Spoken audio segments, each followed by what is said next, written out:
شەڕی براکوژی کارەسات لە هەرێمی کوردستانە دروست دەکا و ئەزموونەی هەیە بەرەوە نەمانیە باتن. ئەمە خاڵی سەرەکیە. خاڵی دووەمیان ئەمەیە کە لە هەرێمی کوردستان ئەگەر شەڕی ناوخۆ دروست بی هەر شێوازەیە لە شێوازەکان دروستی بکە، ئەوەیە ئەمن و ئەمان نایاڵی و ژیان نایاڵی و هەندێک بازرگانی کە لە شەڕی ناوخۆیە ئیستیفادەکەن ئەوان لەوانە هاانی هەندێک وەزعدەن، بەڵام ژیانی خەڵکی هاوڵاتی ئەسلی نامینێ، لەبەرەوەی ئەمن و ئەمان نامینێ، ژیان نامینێ، گوندەکان فەلاحەتی و هەرچی هەیە نامینێ. ئەمە سوودی هەندێک لەوەی بەس ئاجندای هەندێک وڵاتی هەرێمی لە دەرەوەی هەرێمی کوردستان هەیە. ئەم ئەجندایانە نابێت لە هەرێمی کوردستان جێبەجێ بکرێ، باواقع بین. ئەبێ بەلای کمی ئەو هێزە سیاسیانێک کە ئەیانەوێت ئەم شەڕە بخڵقێ لەسەر مێزی گفتوگۆیە چارەسەری ئەم مۆزعە بکەن، نەک ئەجندای وڵاتانی تر بینن، چونکە خۆتان نەزان چەندان پلان هەیە بۆ تێکچوونی و ئەزموونەی هەرێمی کوردستانە. ئەبێ هەوڵ بدرێ و ئەزموونەوەک خۆی ببینێتەوە. من دڵنیام ئەگەر ئەم شەڕە دروست بکرێت کە ئێستا گفتوگۆی لەسەرەکرێت و کەوتوەتە باری ڕاگەیاندنەکانە، ئەمە کارەسات بۆ هەرێمی کوردستان دروست دەکات. لەوانە هەرێمی کوردستان لە لاوازکردنە زۆر بە خراپی بڕواتن.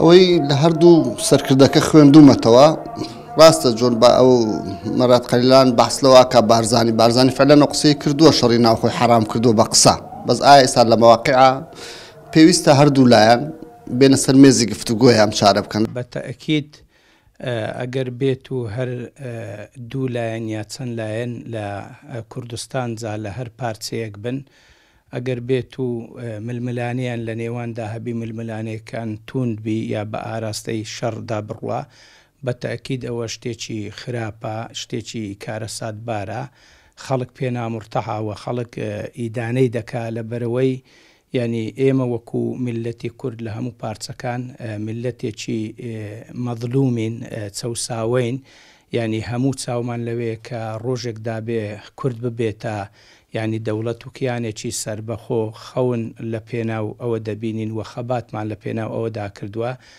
بۆیە هەمیشە پێویستە بەرەو سەروتر بەرەو باشتر بڕۆین، بەرەو کیانی کورد و سربەخۆی کورد بڕۆین، نەخوا نەخواستە بە ململانێ و بە شەڕی ناوخۆ یعنی بە چۆک دابێن کورد پاشەک شەبکە. بەتەئەکید ئێمە ئەزموونی زۆرمان لە شەڕی ناوخۆ هەیە کە ئەزموونێکی خراپە، ئەزموونێکی تاڵە. لە هەرێمی کوردستان شەڕی ناوخۆ بووە و هەروەها شەڕ لە پارچەکانی کوردستان بووە، یعنی ئەوە بۆتە یعنی پەڵەیەکی ڕەش، ئەزموونێکی ڕەش بۆ ئێمەمانان کە پێی دواکەوتوین، زەڕ و زیانی زۆرمان لێکەوتووە. ئەگەر بێت و خوانەکردە ئێستا عقلیەتی هیچ حزبێک یا هیچ سەرکردەیەک ئەوەبی بەڕاستی عقلیەتێکی خراپەوە لە دژی کووردە. ئەسڵەم کورد بەوە پێش دەکەوی کە یعنی برابی تەبابی یەکبی لە ناوەخۆ، هەتا ئەگەر زۆرێک لە ململانێش هەبوو یا کێشش هاتە ئاراوە، و کێشانە پێویستە هەمیشە بە گفتوگۆ و دیالۆگ و تێکگەیشتن و دانوستاندن چارەسەر بکرێت. خۆی ئەو ململانەیە و ئەو جوو لە سەربازیە کە ئێستا لە نێوان پەکەکە و پارتیدا هەیە خەڵکی کوردستان بە شێوەیەکی گشتی بە تایبەتی خەڵکی هەرێمی کوردستانی عێراق یعنی درچی پێ دەکەن، حەسی پێ دەکەن، دەزانن کە ئێستا ململانێک لە مابەینی پارتی و یەکێتی هەیە.